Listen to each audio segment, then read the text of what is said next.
बोलिए सतगुरुदेव की जय। बोलिए बंदी छोड़ कबीर साहेब की जय। स्वामी रामदेवानंद जी महाराज की जय। बंदी छोड़ सतगुरु रामपाल जी महाराज की जय। हाँ तो भक्तों, आज मैं आप लोगों के सामने नशा करता है नाश, यही प्रसंग रखने जा रहा हूँ, तो सुनिए बड़े गौर से। अगर आप हमारे चैनल पर नए हैं तो प्लीज हमारे चैनल को सब्सक्राइब कर ले, बेल आइकन दबाकर ऑल पर क्लिक कर दें, ताकि मैं जो भी वीडियो अपलोड करूं उसकी नोटिफिकेशन आप लोगों तक पहुंचे। तो चलिए शुरू करते हैं।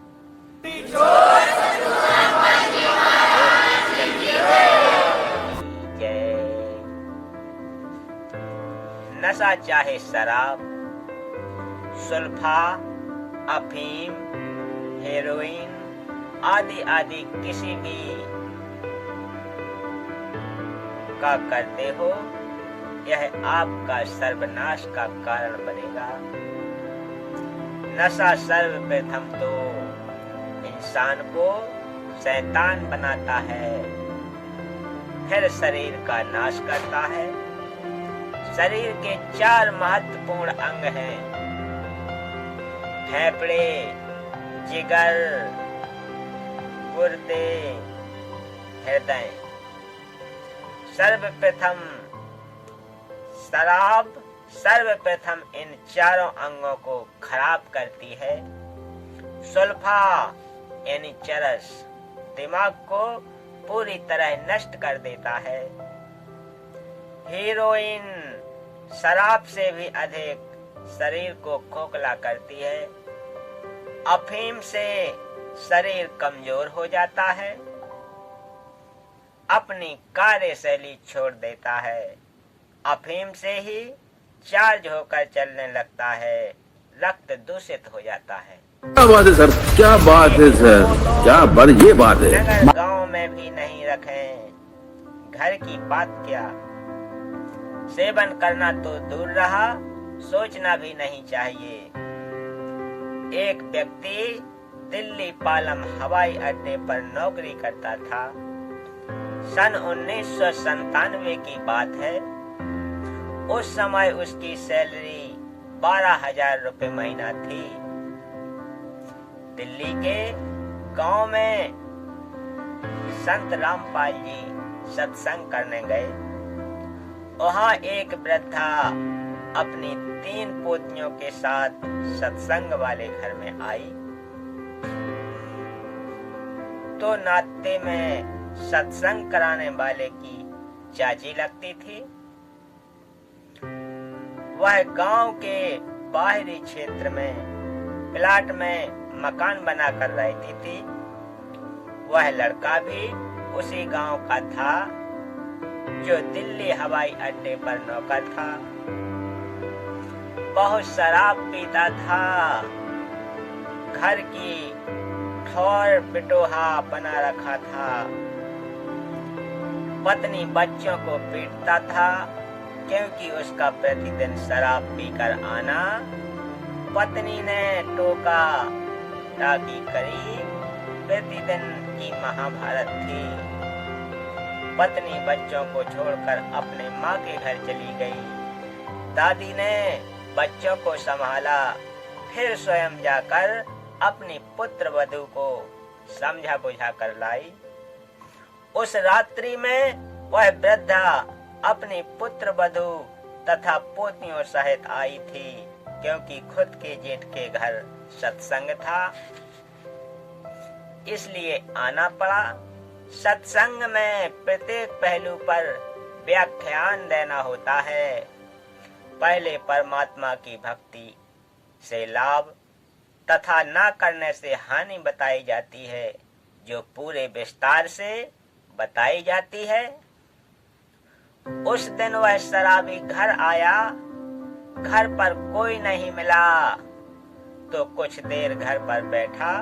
फिर एक पड़ोसी ने बताया कि आपकी माताजी आपके ताऊ के घर पूरे परिवार को लेकर गई हैं। उनके यहाँ सत्संग हो रहा है, वहीं सबका खाना है, परमात्मा की करनी हुई। वह भी सत्संग में चला गया और सबसे पीछे बैठ गया, क्योंकि शराब पी रखी थी। सत्संग में बताया गया कि मानव जन्म प्राप्त करके जो व्यक्ति शुभ कर्म नहीं करता, क्या बात है सर, क्या बात है सर, क्या बढ़िया बात है। जो नशा करता है उसका वर्तमान तथा भविष्य दोनों ही नरक हो जाते हैं। नशा इंसानों के लिए नहीं है, यह तो इंसान से राक्षस बनाता है। जो व्यक्ति पूर्व जन्म के पुण्य कर्मों वाले होते हैं, उनको इस जन्म में उन शुभ कर्मों के प्रतिफल अच्छी नौकरी मिलती है या अच्छा कारोबार है। यदि वर्तमान में शुभ कर्म, भक्ति व दान धर्म नहीं करोगे तो भविष्य के जन्मों में गधा, कुत्ता, सुअर, बैल बनकर धक्के व गंध खाओगे। जैसे मानव जीवन में पूर्व शुभ कर्म अनुसार अच्छा भोजन मिला है, अच्छा मानव शरीर मिला है, जब चाहो खाना खाओ, जब चाहो पानी पियो, प्यास लगे तो पानी पियो, इच्छा बने तो चाय दूध पियो, फल और मेवा, काजू बादाम खाओ। यदि पूरा गुरु बनाकर सच्चे दिल से भक्ति व सेवा, दान धर्म नहीं किया तो अगले जन्म में गधा, बैल, कुत्ता बनकर दुर्दशा को प्राप्त हो जाओगे। ना समय पर खाना मिलेगा, ना पानी, ना कोई गर्मी सर्दी से, मच्छर मक्खी से बचने का साधन होगा।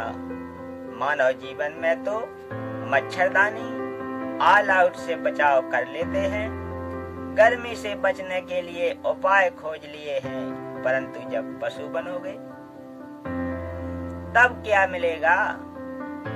संत गरीबदास जी ने परमेश्वर कबीर जी से प्राप्त ज्ञान को इस प्रकार बताया है। कबीर नर से तू पशुवा कीजे, गधा बैल बनाई, 56 भोग कहाँ मन बोरे, कुरड़ी चरने जाई। मानव शरीर छूट जाने के पश्चात भक्तिहीन तथा शुभ कर्महीन होकर जीव गधे, बैल आदि आदि की योनियों यानी शरीरों को प्राप्त करेगा। फिर मानव शरीर वाला आहार नहीं मिलेगा। गधा बनकर कुरड़ी, कूड़े के ढेर पर गंध खाएगा। क्या बात है सर, क्या बात है सर, क्या बढ़िया बात है। डाली जाएगी, रस्सी से बंधा रहेगा, ना प्यास लगने पर पानी पी सकेगा, ना भूख लगने पर खाना खा सकेगा। मच्छर, मक्खी मच्छर से बचने के लिए एक दुम होगी जिसे पूंछ कहते हैं, उसको कूलर समझना, पंखा या मच्छरदानी समझना। जिन प्राणियों के अधिक पाप कर्म होते हैं, पशु जीवन में उनकी दुम भी कट जाती है। 1-1.5 फुट का डंडा शेष बचता है, उसे घुमाकर मच्छर भगाता रहता है। बोलिए सत्य गुरुदेव की जय। वह शराबी भी सत्संग में बैठा कि घर पर कोई नहीं था, ताला लगा था। कुछ देर बाद नशा उतर गया और सब सत्संग सुनना पड़ा। उस दिन के पश्चात उस व्यक्ति ने कभी शराब नहीं पी और कोई नशा नहीं किया, दीक्षा ली, पूरे परिवार को दीक्षा दिलाई। बोलिए सत्य गुरुदेव की जय। तो बंधु, आज की कथा का समापन यहीं करते हैं। मिलते हैं अगली कथा में। तब तक के लिए आप सभी भक्तों को सत साहिब।